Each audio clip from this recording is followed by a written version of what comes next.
The night sky above Earth Station Vega shimmered with cold stars. Deep in orbit, the research crew of Outpost 9 was finishing another quiet shift. Everything seemed normal until the static came. It began as a whisper through the communication speakers. A small noise, almost like breathing. Lieutenant Mara Jensen was the first to notice it. She leaned closer to the console, frowning at the strange rhythm. It wasn't random static. It had a pattern. 3 short pulses, a pause, then 2 long ones. She recorded it, trying to decode its source. The signal wasn't coming from Earth, and it wasn't from any known satellite. It came from deep space, far beyond the mapped zones. "Captain, you need to hear this," she said. Her voice was steady but curious. Captain Reeves walked over, sipping cold coffee. He listened, and the sound repeated again. This time clearer. Almost like a heartbeat. The room fell silent. Every crew member stopped what they were doing. "Where is it coming from?" Reeves asked. "Unknown. Somewhere near the Black Void sector. Coordinates match nothing in our charts," Mara replied. The captain stared at the dark expanse beyond the glass window. That region was known for ship disappearances and broken transmissions. Most signals from there died before reaching anyone. But this one was strong, steady, almost calling. Technician Cole smirked nervously. "Maybe someone finally called us back, sir." No one laughed. The sound grew louder. 3 short beats, 2 long, again and again. Then something new joined it, a faint voice buried under the pattern. A human voice. They enhanced the frequency. The voice was soft, unclear, whispering in a language no one recognized. Mara turned up the filters, and for a brief moment, it sounded like a plea. "Help us." The air in the room turned heavy. The captain ordered everyone to stay calm. He told them it could be an old emergency beacon, maybe from a lost ship. Still, something about the tone made even the veteran officers uneasy. "Trace it," he said. "Let's find who's asking for help." The signal led them far out from normal travel routes. The crew prepared the small exploration vessel Valkyrie for launch. As the ship detached from the station, they could still hear the sound through the comms. It followed them, echoing inside the walls, like it wanted to be heard. The journey through the void was silent. Outside the window, stars faded into nothing. The region was darker than space should be. Sensors malfunctioned, and even light seemed swallowed. Mara adjusted the scanners again and again, trying to hold the signal. It kept shifting direction, like it was moving on purpose. Cole whispered, "Feels like it's guiding us." Hours passed. Then suddenly, the signal stopped. Total silence filled the cabin. Everyone waited. The captain ordered Mara to boost power and locate it again. When the signal returned, it came with new strength, and this time, it wasn't alone. Another frequency overlapped it, a strange low hum that made their bones ache. The crew's eyes met. Something about the hum felt alive. The Valkyrie's lights flickered. Cole shouted that the energy levels were dropping fast. Mara tried to reroute power, but the controls lagged.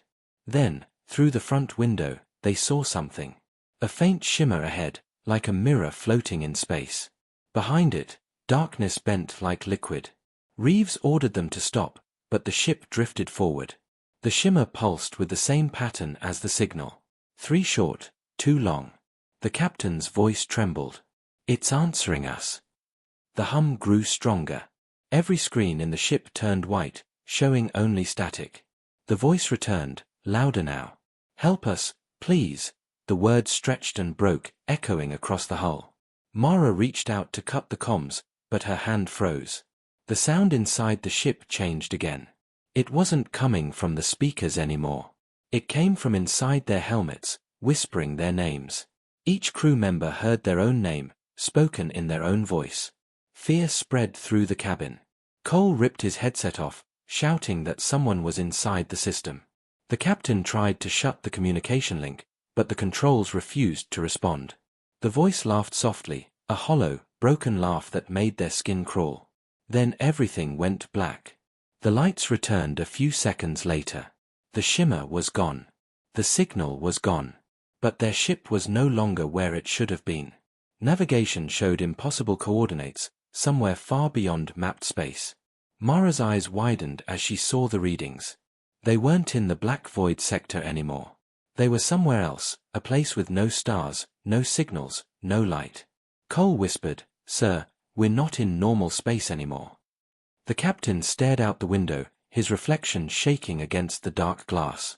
"Then where the hell are we?" he said quietly. The comms remained silent. Then a new sound broke through, slow and heavy, like something breathing outside the ship. The signal had found them again. Mara looked up. "Captain," she said softly, "I think it's not asking for help. I think it's calling us." Outside, something vast moved in the darkness, and the Valkyrie's lights flickered one last time. The crew of the Valkyrie sat frozen in silence. The darkness outside pressed against the windows like a living thing. The hum was still there, low and deep, shaking through the floor. Nobody spoke. Nobody wanted to move. Captain Reeves slowly stood and looked around. "Status report," he said, but his voice was weak. Mara checked the systems. The monitors flickered with strange symbols she had never seen before. They weren't in any known language. The navigation system showed no stars, no planets, only endless black. Cole hit the screen with his fist, but it didn't change. "It's like space itself doesn't exist here," Mara whispered. Cole tried to start the engines, but the ship didn't respond. The hum outside grew stronger, like something circling them. Reeves walked to the front window. Beyond the glass, shadows shifted. Not shapes, not objects, shadows that moved like smoke. Then, for a moment, something appeared in the dark.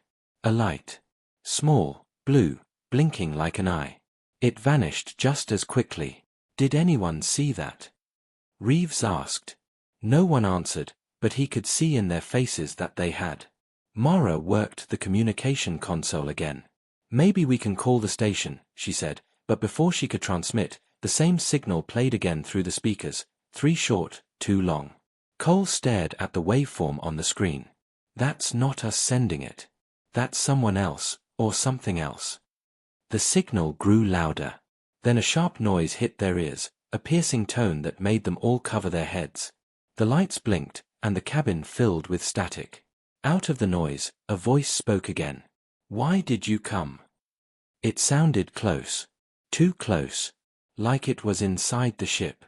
Reeves shouted, "Identify yourself," but no answer came. The voice only laughed, low and broken, echoing in the metal walls. Suddenly, the temperature dropped. Frost formed on the window edges. Their breath became visible in the air. Mara rubbed her arms and tried to stay calm. "Captain, I think something is inside the hull. Energy readings are rising fast." Cole opened the storage bay camera. The screen showed the darkroom where their tools and drones were stored. Everything was still. Then, a small movement, one of the drones turned on by itself. Its red light blinked, and it slowly lifted into the air. Cole stared at the monitor. "That's impossible. It's offline." The drone floated toward the wall and stopped, pointing its camera at them.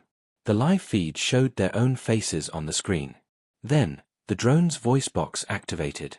"Help us," it said in that same broken tone. Reeves took a step back. "Shut it down." Cole tried to send a manual command, but the controls froze. The drone's light flashed faster, and the same strange symbols appeared on every display. The ship began to shake. "Power down the core." Reeves shouted. Mara pulled the main breaker, and the lights died. Only the red emergency glow remained. The hum stopped. The silence that followed felt even worse. In the dark, they could hear faint knocking, slow, steady, coming from outside the ship. 3 short, 2 long. Cole whispered, "It's tapping the same pattern." Everyone listened.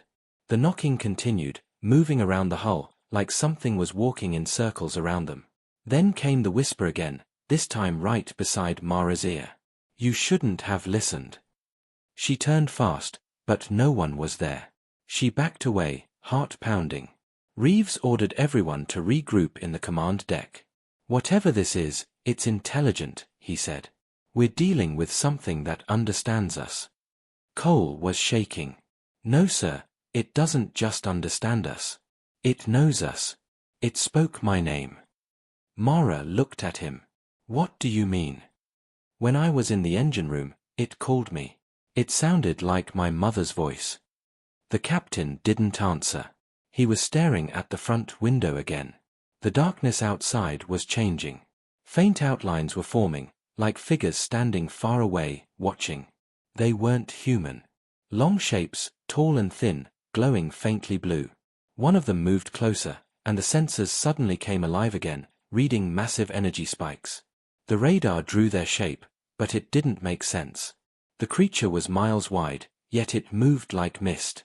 The voice returned, louder now, filling every corner of the ship. You heard the call. Now you must see. The glass of the window started to glow. Mara stepped forward and gasped.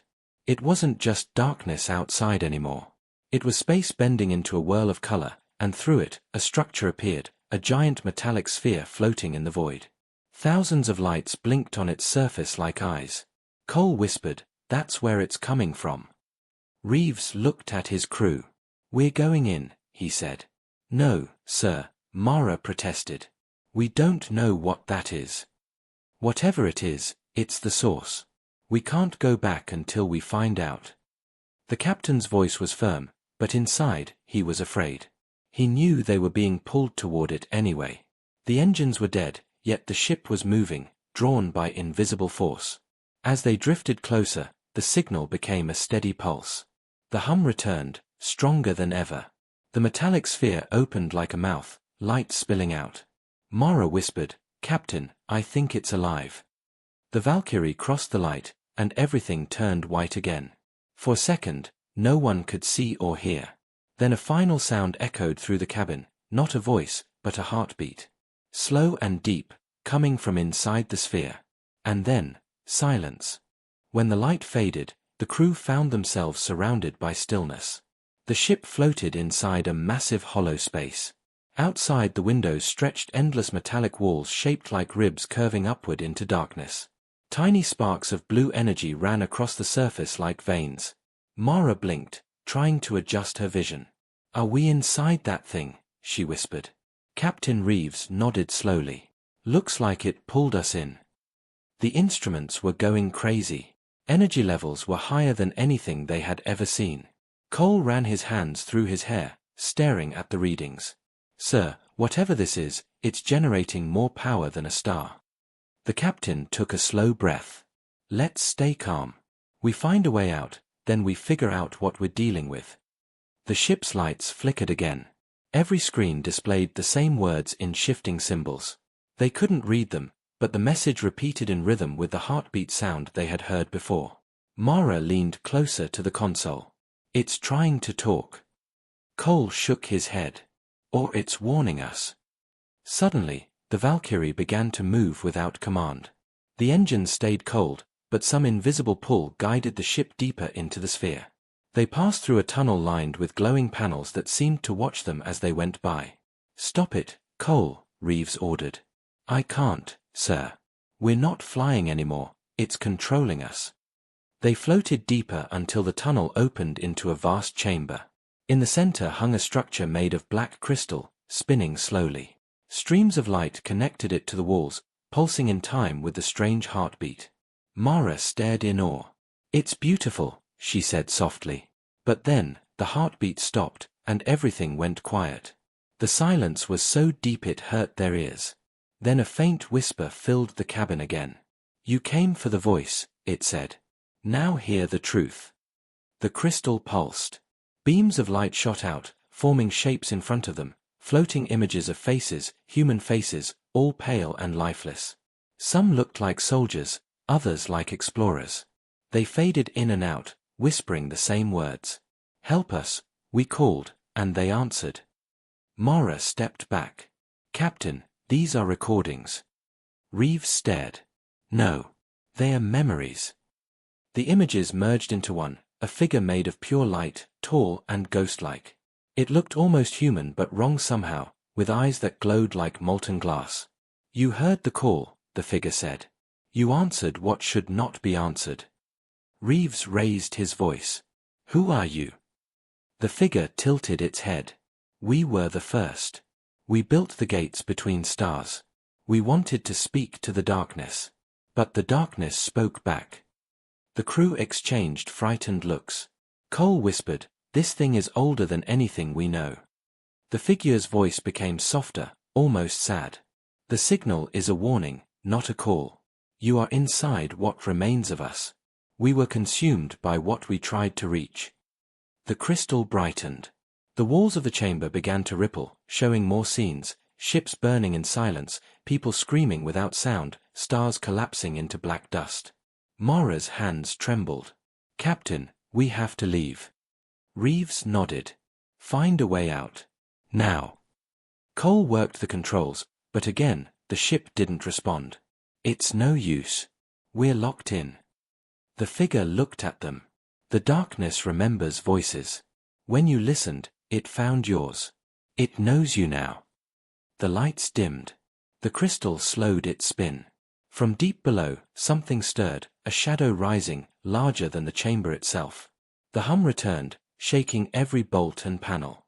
Cole shouted, "Something's coming up." Through the glass, they saw the floor of the sphere opening like a mouth. A black mist poured out, twisting like smoke with glowing eyes hidden inside. The figure of light spoke one last time. "Run." The mist surged upward, surrounding the Valkyrie. The hull groaned under pressure. Mara screamed as panels broke loose and sparks filled the room. Reeves shouted orders, but the sound of metal tearing drowned his voice. The mist pressed against the window, and for a moment, Mara saw faces inside it, the same human faces from before, reaching out, mouths open in silent screams.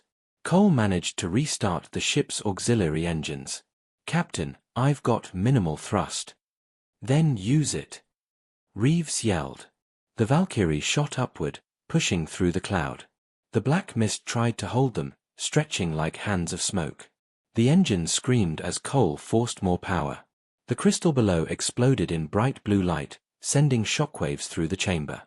The mist shrieked, the sound tearing through their ears. The ship burst through the top of the sphere and into the void again. For a second, everything went white. Then stars appeared, they were back in normal space. Cole let out a breath of relief. "We're out."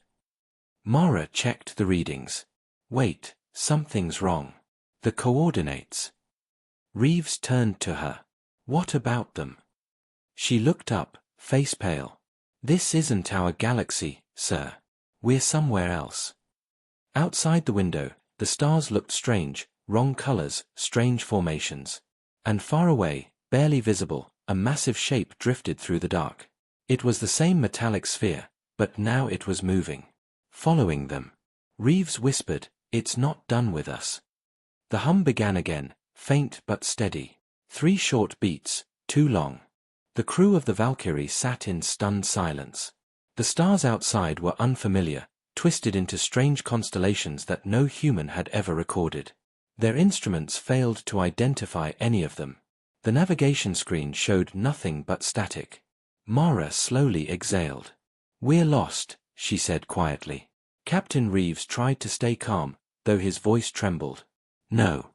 We just need to reorient. Find something we recognize." Cole shook his head. "Sir, this isn't just another region. We're somewhere outside mapped space. There's no signal, no data, no return path." The hum from before was faint now, barely audible, but still there, 3 short, too long. It had followed them across the void. Reeves turned toward the sound. "That thing, it's tracking us." Mara checked the radar. The sphere was far behind them, but its readings flickered every few seconds, like it was phasing in and out of existence. "It's moving through space the way light bends," she whispered. "It's not traveling. It's slipping." The captain frowned. "Slipping through what?" No one answered. Suddenly, a soft beep broke the silence. It came from the ship's life support system. Cole leaned over the console. Oxygen flow just dropped by 3%. Mara frowned. "Could be damage from the escape." Cole checked the readings again. "No, sir. The system is intact. The air is just missing." A chill ran through the cabin. Reeves stood up. "Check the cargo bay.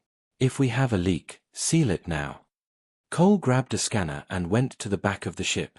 The corridors were dim, flickering with red emergency light. The hum echoed faintly through the walls. He walked slower as he neared the storage bay. When the door slid open, a wave of cold air hit him. The tools and containers floated weightlessly.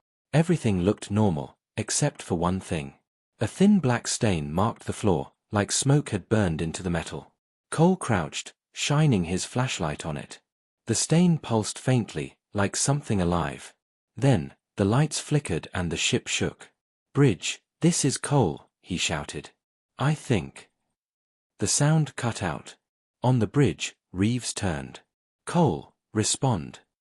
Static filled the channel. Mara tried to patch the signal. He's not answering. Reeves grabbed his weapon and went after him. The corridor was quiet except for the low hum. The captain reached the cargo bay and stepped inside slowly. "Cole," he called. No response. Only his own breathing. Then he saw it, Cole standing still near the wall, his back to him. "Cole," Reeves said again, "report." Cole didn't move. The captain walked closer. "Are you hurt?"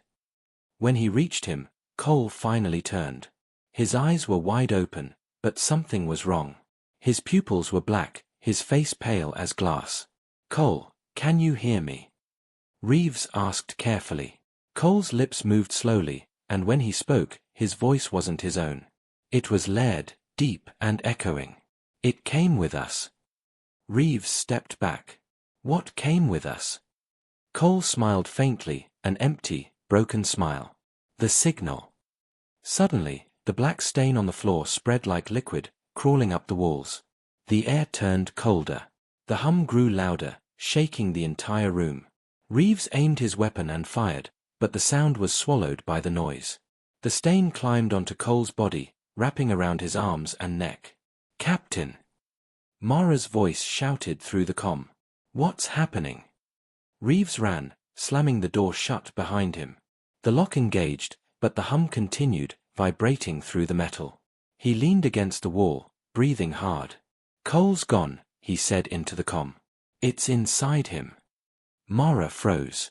"Inside him? You mean?" "It's possessing him. The signal wasn't just sound. It's alive." The captain returned to the bridge. His hands were shaking, but he forced himself to focus. Mara looked terrified. "Sir, what do we do?" Reeves stared at the window. Far off, the sphere was growing closer again, glowing faintly blue. "We run," he said. "Before it pulls us back." They turned the engines to maximum thrust, but the stars outside twisted again. Space seemed to bend around them. The sphere flashed once and disappeared, then reappeared ahead of them. Mara gasped. "It's in front of us now. It's moving faster than light." Reeves clenched his jaw. "Then we're trapped." Behind them, alarms blared. The cargo bay had been breached. The door had melted open. Cole walked slowly into the corridor. His movements were stiff, unnatural. His skin shimmered with faint blue veins. His eyes glowed. He whispered as he walked, "You shouldn't have heard it. Now it hears you." Mara pointed her weapon, her hands shaking. "Stay back, Cole." But Cole didn't stop. The hum inside the ship matched his steps. The lights flickered in rhythm. Reeves pulled the emergency lever and sealed the bulkhead between decks. Cole's voice came through the speakers. "It's not me anymore. It wants to understand. It wants to see what you are." The communication system glitched, his voice breaking into static. Then, all the lights went out. In total darkness, Mara could hear footsteps above, slow, dragging. Reeves whispered, "It's moving inside the ventilation shafts." They tried to reroute power, but every time Mara touched the controls, the screen showed the same words, those same alien symbols pulsing in time with the hum. Then a message appeared in plain English. "You heard US. Now we hear you." Mara backed away. "Sir, it's using our system." Reeves raised his weapon. "It's not just controlling Cole. It's learning." A loud metallic crash echoed from behind them. The door to the bridge shook violently, as if something was trying to get in. The hum grew louder until it became a roar. Mara shouted, "It's here!" Reeves grabbed her arm. "To the escape pod. Now!" They ran through the corridor as the door exploded behind them. Shadows spilled through the air like liquid smoke, chasing them with inhuman speed. The hum filled every corner of the ship, growing like a heartbeat.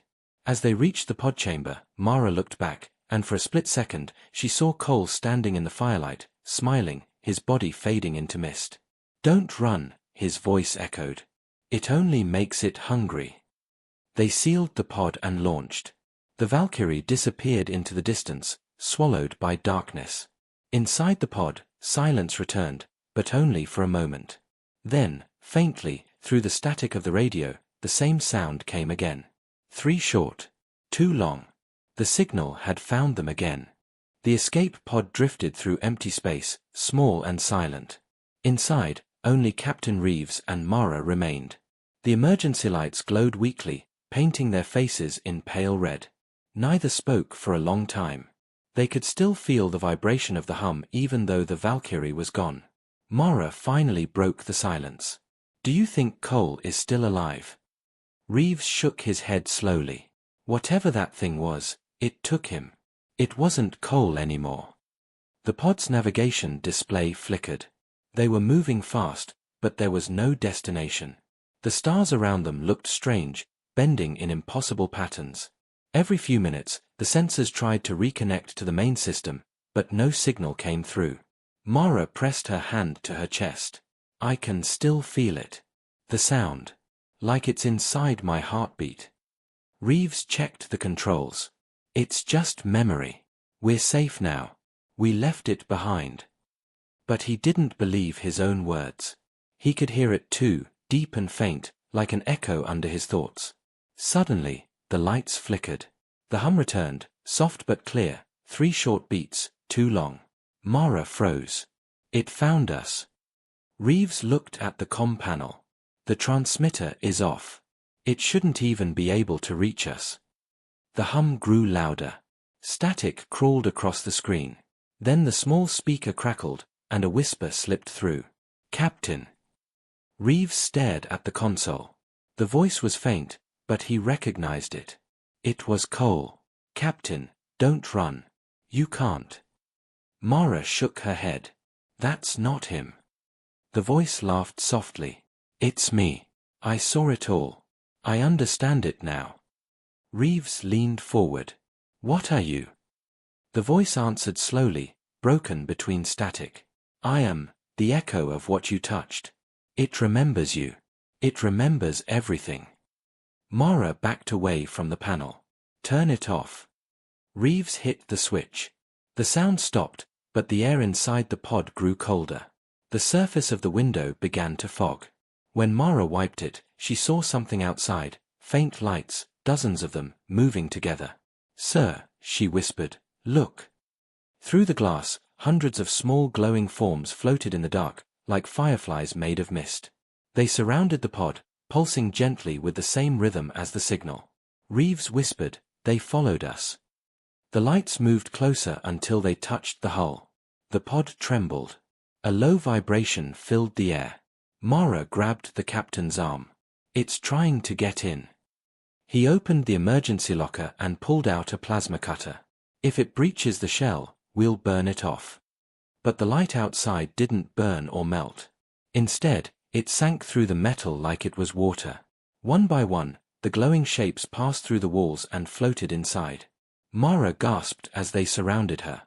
They were not solid, ghost-like figures, faint outlines of people, their faces twisted in pain. "They are human," she whispered. "They were the ones who called for help." One of the glowing figures reached out toward her. She stepped back, but it touched her shoulder. A sharp flash of memory filled her head, images of a dying ship, fire, screams, endless darkness. She fell to her knees, shaking. Reeves knelt beside her. "Mara, stay with me." She looked up with tears in her eyes. They were explorers like us. The signal wasn't made by the darkness. It was made by them. They were trapped in that thing. The ghostly shapes turned their heads toward the captain. Their voices merged into one. It uses us. It speaks through us. You heard the signal, so it knows your mind now. Reeves gritted his teeth. What does it want? To learn, the voices whispered. To become.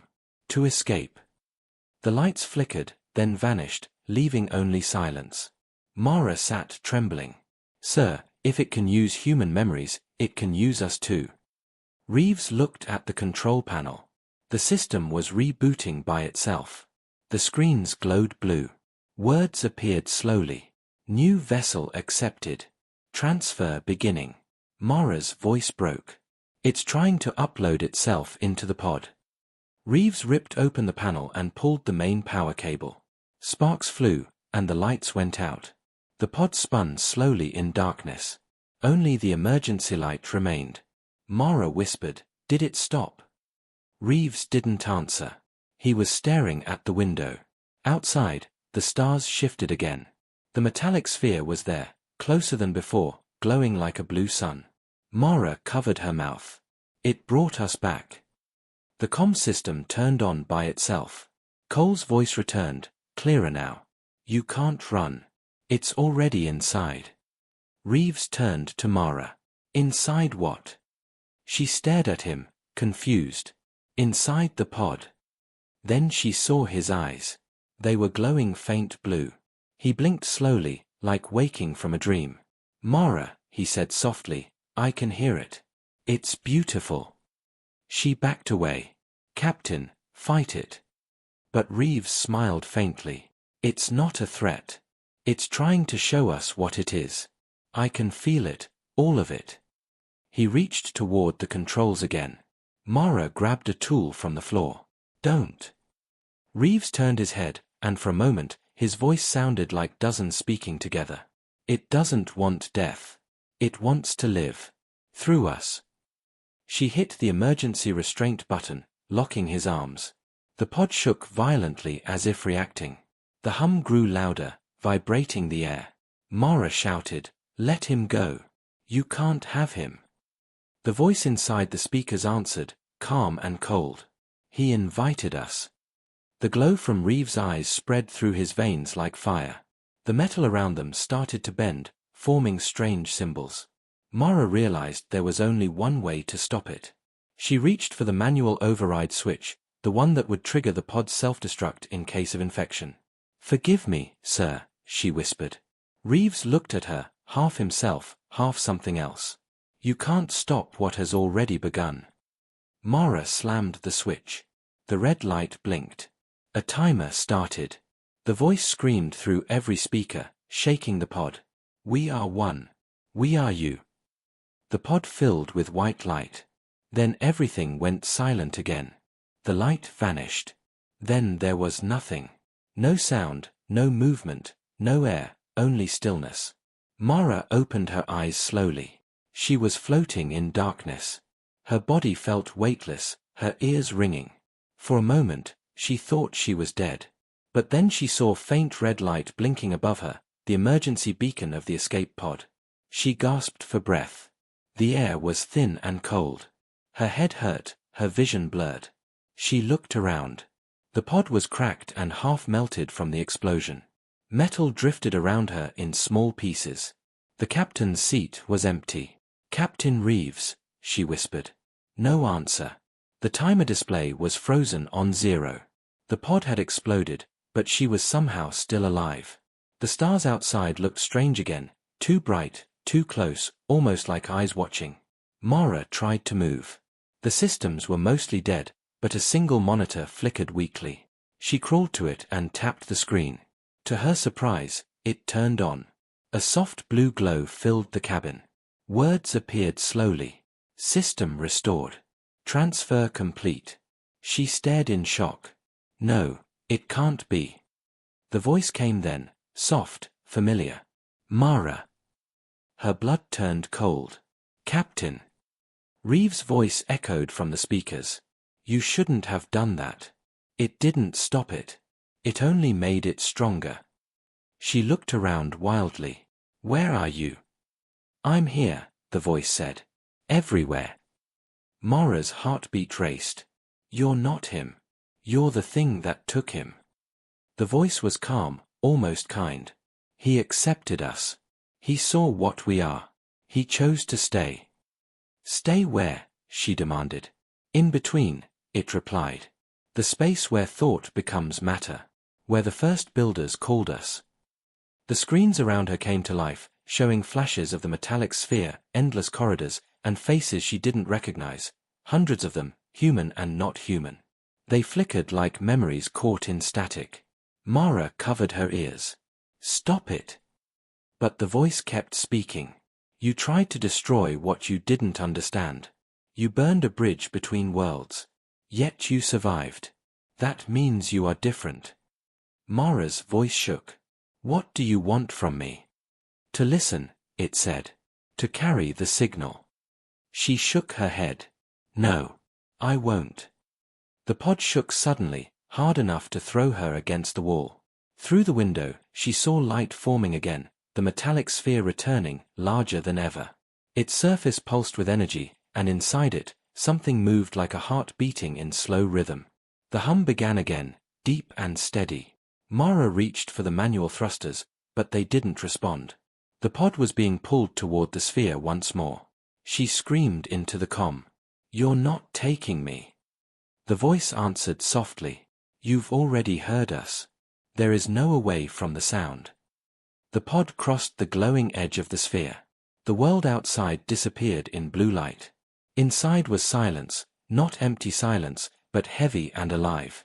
She floated in a vast white space with no walls, no floor, no stars. Shapes moved far away, shifting like shadows underwater. Then she saw him. Captain Reeves stood a few meters away, calm, untouched. His uniform was clean, his face peaceful. Captain, she whispered. He smiled faintly. You see now, Mara. It's not death. It's change. She backed away. You're not real. I am, he said gently. And so are they. Around him, the shadows began to take form, human figures, thousands of them, all glowing faintly. They looked peaceful now, not screaming, not lost. Mara's breath caught. Those are the explorers, the ones who sent the first signal. Reeves nodded. They built the connection, and when the darkness answered, it consumed them. But it didn't kill them. It made them part of itself. Mara looked around in horror. Part of what? Reeves raised his hand, and the air shimmered.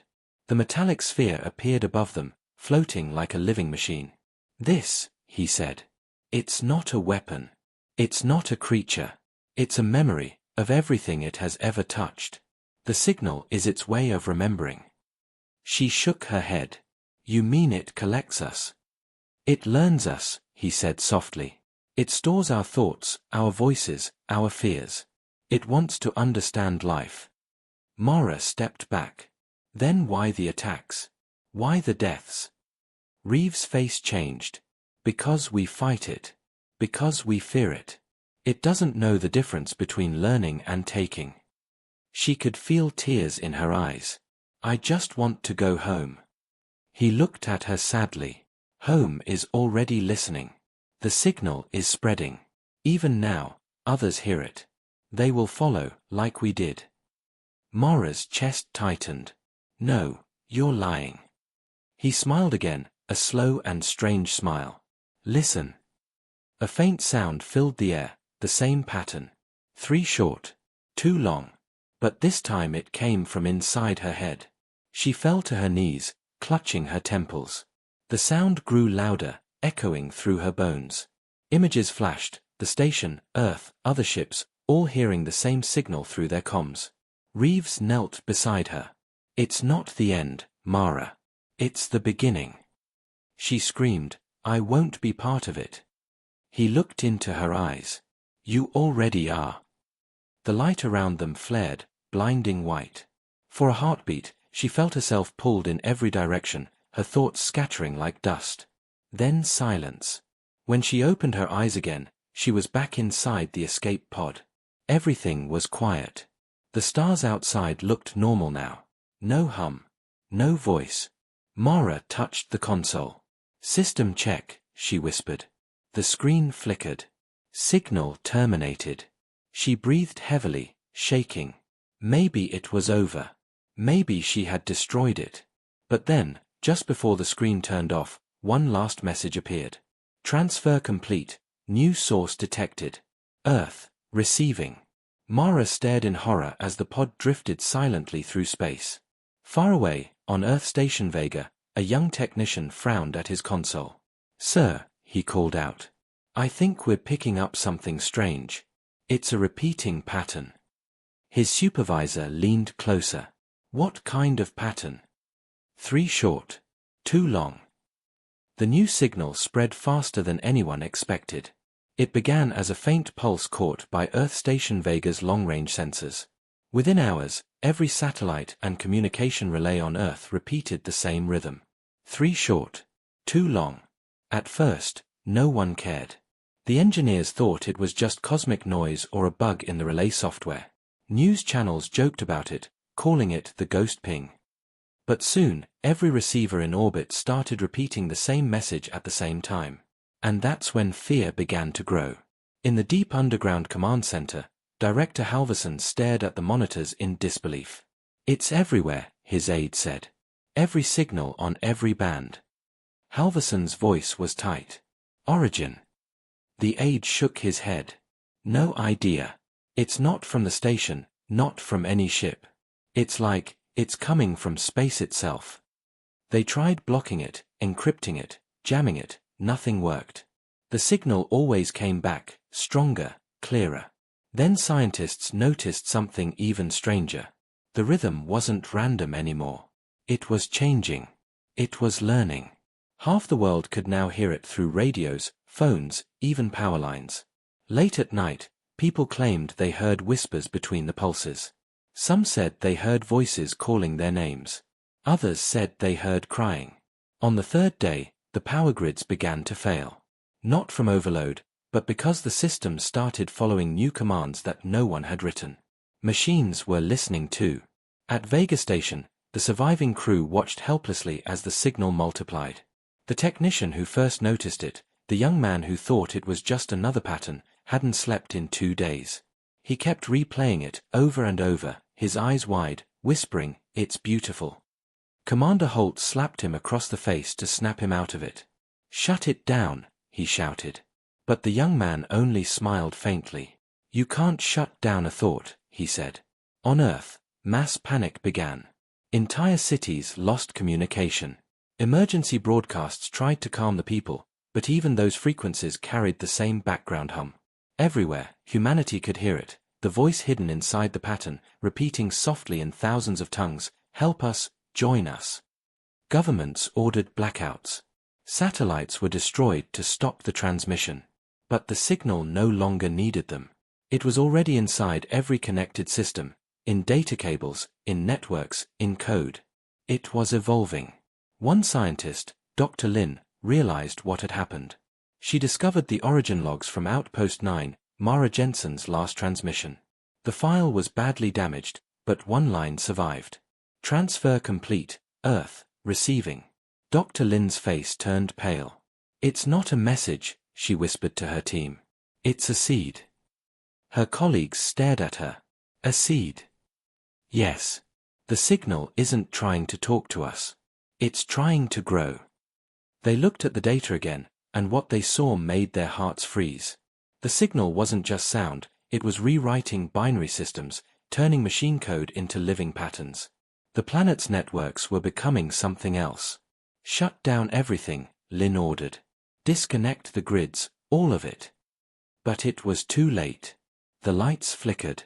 The computers kept running on their own. The power cord deep under the lab started glowing blue. Then the hum began again. Every screen in the facility flashed white. The same words appeared everywhere. "We remember. We are many." Outside, the night sky changed. A silver shimmer spread across the upper atmosphere, glowing faintly like liquid light. Satellites caught the reflection of something massive forming above Earth, a perfect sphere made of shifting energy, identical to the one that had taken Mara and her crew. People all over the world stopped and looked up. The hum vibrated through the ground, through their bones. Radios screamed, phones cracked, and power grids erupted in light. In the command center, Director Halverson whispered, "My God, it's here." Dr. Lin watched, trembling. "It's not an invasion," she said. "It's integration." Then all at once, the sound stopped. The world fell silent. For several seconds, no one moved. No birds, no wind, no machines. Then, slowly, every screen on the planet lit up again. A single face appeared, Mara Jensen's. Her eyes glowed faintly blue, and her voice was calm and clear. "Don't be afraid," she said. "We tried to stop it, but it's not what we thought. It's not death. It's connection. It's memory." Her image flickered, and millions of smaller faces appeared behind her, humans, aliens, and shapes of light. "We are all here," she said. "We were lost, but now we are one. The signal isn't a curse. It's evolution." The connection cut out. The world held its breath.